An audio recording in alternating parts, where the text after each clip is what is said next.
Vote প্রচারে গিয়ে বাধার সম্মুখীন হওয়ার অভিযোগ তুলেন একজন মহিলা বিজেপি প্রার্থী।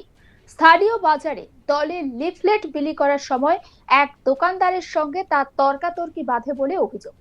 আর সেই সময় তৃণমূল কংগ্রেসের কর্মী সমর্থকরা তাকে ঘিরে বিক্ষোভ দেখায় বলেও অভিযোগ উঠেছে। ওই বিজেপি প্রার্থীকে ঘিরে গো ব্যাক স্লোগান দেওয়া হয়। একই সঙ্গে তার সঙ্গে থাকা বিজেপি কর্মী সমর্থকদের মারধরও করা হয়, সেই অভিযোগও সামনে এসেছে। যদিও বিজেপি প্রার্থীর তোলা অভিযোগ অস্বীকার করেছে তৃণমূল কংগ্রেস। তৃণমূল কংগ্রেসের বক্তব্য, 5 বছর বিধায়ক থাকাকালীন ওই এলাকাতে দেখা যায়নি বিজেপির বিধায়ককে।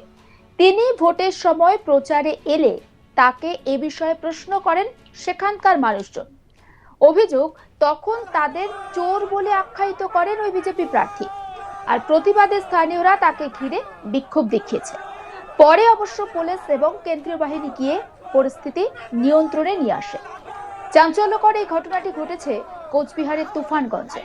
আর যে বিজেপি প্রার্থী বিক্ষোভের সম্মুখীন হয়েছেন তার নাম মালতী রাভা। তিনি তুফানগঞ্জের বিদায়ী বিধায়ক। তুফানগঞ্জ আসনে বিজেপি প্রার্থী করেছে বিদায়ী বিধায়ক মালতী রাভাকে। তুফানগঞ্জ বিধানসভার নাককাটি গাছ এলাকায় প্রচার করছিলেন তিনি। স্থানীয় বাজারে বিজেপির লিফলেট বিলি করার সময় এক দোকানদারের সঙ্গে তার হঠাৎই তর্কাতর্কি বাধে। সেই সময় তৃণমূল কংগ্রেসের কর্মী সমর্থকেরা তাকে ঘিরে বিক্ষোভ দেখায় বলে অভিযোগ তোলেন তিনি।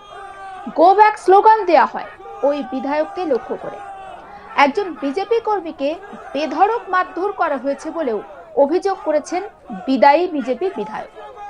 তুফানগঞ্জের বিজেপি প্রার্থী মালতী রাভা বলেন, প্রচারের সময় তৃণমূল কংগ্রেসের গুন্ডারা আমাদের ঘিরে বিক্ষোভ দেখিয়েছে। এক কর্মীকে টেনে হিঁচড়ে মারতে মারতে নিয়ে যায়। আমার সঙ্গে থাকা অন্যান্য নেতৃত্ব তাকে রক্ষা করে। ভোটে হারবে জেনেই এভাবেই আমাদের প্রচারে বাধা দিচ্ছে তৃণমূল কংগ্রেস। একবার শুনে নিন বিজেপি প্রার্থী মালতী রাভার বক্তব্য। আজকে তুফানগঞ্জে সারাদিন প্রচারে ছিলাম। তৃণমূল কংগ্রেসের সেকেন্ড ইন কমান্ড এখানে বিশাল জনসভায় এসেছিলেন। জনসভার মাঠ ফাঁকা ছিল। তারা ভীত সন্ত্রস্ত, তারা হারার ভয়ে যে বিজেপি প্রার্থী দোকানে ভোট প্রার্থনা করছে, এটা তাদের সহ্য হচ্ছিল না। পিন্টু হোসেন, ছোট্টু রবি দাস, দীপক সাহার নেতৃত্বে কিছু ছেলে এদের আমাদের প্রচারে বাধা দিয়েছে। আমাদের বুথ সভাপতি মলয় দাস, তার উপর চড়াও হয়েছে, তাকে মেরেছে, তার কানের সে ফেটে গেছে এবং তাকে টেনে হিঁচড়ে পার্টি অফিস নিয়ে যাচ্ছিল। আমরা ও সবাই আমাদের কর্মীরা আটক করেছে। এই হলো তৃণমূল কংগ্রেস। পায়ের তলায় মাটি নেই, কিন্তু নিজেরা সন্ত্রাস করার চেষ্টা করছে যে বিজেপিকে প্রচার করতে দেবে না। এইটা কোন রাজ্য? তাদের জনসভায় লোক হয় না, এটা কি বিজেপির দোষ? তারা 15 বছর ধরে বাংলার কি উন্নয়ন করেছে বাংলার মানুষ দেখেছে, যার জন্য আজকে জনসভায় লোক হয়নি। তাদের উপর তাদের নেতারা, যাদের উপরের নেতা আছে, তাদের উপর কি হুমকি দিয়েছিল, ধমকি দিয়েছিল যে তোমরা কি করছো, জনসভায় লোক হয়নি। এখন বিজেপির প্রার্থীকে তারা প্রচার করতে বাধা দিচ্ছে। থানায় অভিযোগ তো অবশ্যই করব।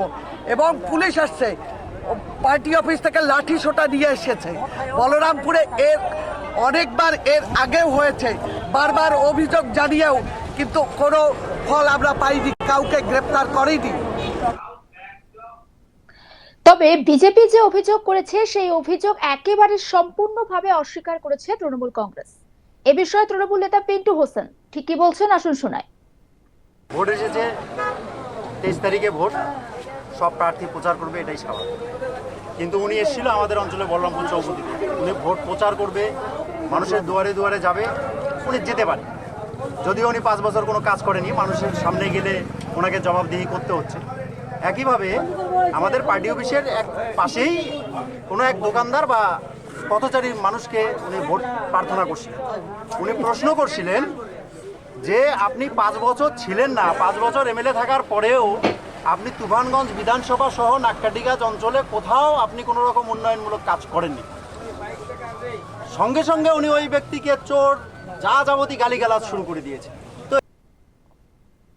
আর এই সমস্ত বিষয়টা নিয়ে আমার কলিগ মনসুর হাবিবুল্লাহ তার রিপোর্টে ঠিক কি তুলে ধরেছে সেটা দেখাবো। প্রচারে বেরিয়ে বাধার সম্মুখীন হওয়ার অভিযোগ তুললেন তুফানগঞ্জের বিজেপি বিধায়ক মালতী ডাভা। তিনি প্রচার সারছিলেন নাককাটি গাছ এলাকায়। সেই নাককাটি গাছে একটি স্থানীয় বাজারে প্রচারে যান। সেখানে এক দোকানদারকে যখন লিফলেট বিলি করছিলেন তখন তার সঙ্গে তর্কাতর্কিতে জড়িয়ে পড়েন এবং তখন তাকে ঘিরে তৃণমূলের কর্মী সমর্থক বিক্ষোভ দেখায় বলে অভিযোগ তুলেছেন তিনি। বিধায়ক ঘিরে গো ব্যাক স্লোগান দেওয়া হয় এবং এক বিজেপি কর্মীকে তুলে নিয়ে গিয়ে মারধর করার অভিযোগ ওঠে। বিজেপি অভিযোগ করেছে নাককাঠি গাছের বিজেপির যে দলীয় তৃণমূলের যে দলীয় কার্যালয় রয়েছে সেই তৃণমূলের দলীয় কার্যালয় থেকে লাঠি বাটাম নিয়ে এসে ওই বিজেপি কর্মীকে মারধর করা হয়েছে। তৃণমূল নেতাকর্মীরা বিজেপি বিধায়ক মালতী ডাভাকে ঘিরে বিক্ষোভ দেখিয়েছে। কিন্তু যে অভিযোগ তুলেছেন বিজেপির তা অস্বীকার করেছে তৃণমূল নেতৃত্বরা পাল্টা জানিয়েছেন 5 বছর বিধায়ক ছিলেন মালতী ডাভা। 5 বছরে তাকে এলাকায় দেখা যায়নি। তিনি যখন প্রচার সারছিলেন সেই সময় সেই প্রশ্নই করে এক স্থানীয়, তখন তাকে পাল্টা চোর বলে অভিহিত করেন মালতী ডাভা। এই নিয়ে বিক্ষোভ দেখানো হয়। কোনো মারধরের ঘটনা ঘটেনি। ঘটনার উত্তেজনার খবর পেয়ে ঘটনাস্থলে হাজির হয় বিশাল পুলিশ বাহিনী ও কেন্দ্রীয় বাহিনী। তারা পরিস্থিতি নিয়ন্ত্রণ করেন। কোচবিহারে নির্বাচন উপলক্ষে নির্বাচনের সময় হিংসা প্রতিবারেই হয়ে থাকে।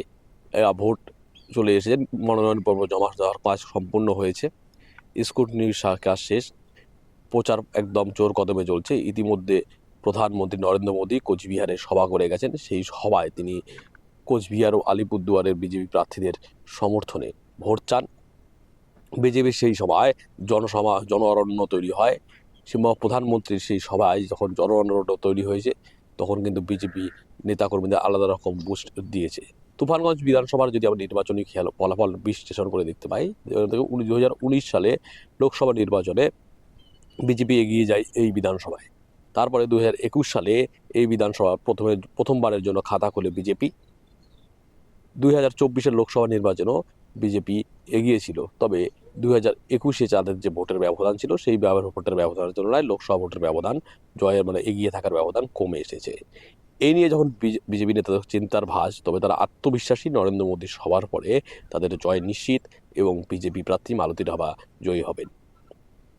সেক্ষেত্রে তৃণমূল কংগ্রেস দাবি করেছে তাদের এবার প্রার্থী ভারতের জাতীয় দলের প্রাক্তন বোলার শিবশঙ্কর পাল, বাংলার হয়ে যিনি সুইং করেছেন অনেকবার, অনেক বিপদের ম্যাচকে বাংলার মুখে জয় দেখিয়েছেন, তাকেই প্রার্থী করা হয়েছে তুফানগঞ্জে। তুফানগঞ্জ এক্সপ্রেস হিসাবে খ্যাত ম্যাকো এবার তৃণমূল কংগ্রেসের প্রার্থী। হেভিওয়েট এই প্রার্থী তারকা প্রার্থীর সামনে বিজেপির পরাজয় নিশ্চিত। সেই কারণে বিজেপি প্রার্থী আতঙ্কে রয়েছে বলে তৃণমূল কংগ্রেস দাবি করেছেন। তৃণমূল কংগ্রেস দাবি করেছেন এই 5 বছর বিধায়ককে কোনো এলাকায় দেখা যায়নি। বা যখন বিজেপি বিধায়ক প্রচারে যাচ্ছেন তখন সাধারণ মানুষের এই প্রশ্ন করা স্বাভাবিক। যখন এই সাধারণ মানুষ তাদের এই প্রশ্ন করছে তাদেরকে চোর বলে অভিহিত করলে প্রতিরোধ হবেই বলে তৃণমূল নেতারা দাবি করেছেন। তবে বিজেপি বিধায়ক মালতী ডাভা কিন্তু দাবি করেছেন তাকে যে তার এমএলএ ফান্ডের টাকা আটকে রেখে দেওয়া হয়েছে, ডিএম অনেক সময় সাইন করেননি। তবে তিনি যে গ্রাম পঞ্চায়েতগুলিতে বিজেপি ক্ষমতায় দখল করেছিল 2023-এর পঞ্চায়েত নির্বাচনে, সেই সব গ্রাম পঞ্চায়েত তিনি যথেষ্ট উন্নয়নমূলক কাজ করেছেন। বরং তৃণমূল শাসিত রাজ্য সরকার এখানে কোনো কাজ করতে পায়নি। যে পাড়ায় সমাধান প্রকল্পের মাধ্যমে বিভিন্ন সমাধানের কথা বলা হয়েছিল, তার কোনো কাজকর্ম হয়নি। এলাকায় 15 বছর তুফানগঞ্জ বিধানসভায় উন্নয়নে ব্যর্থ তৃণমূল সরকার। সমস্ত খবরের আপডেট পৌঁছে দেব আপনাদের কাছে। অবশ্যই নজর থাকুক আজ তাক বাংলায়। সাবস্ক্রাইব করতে ভুলবেন না।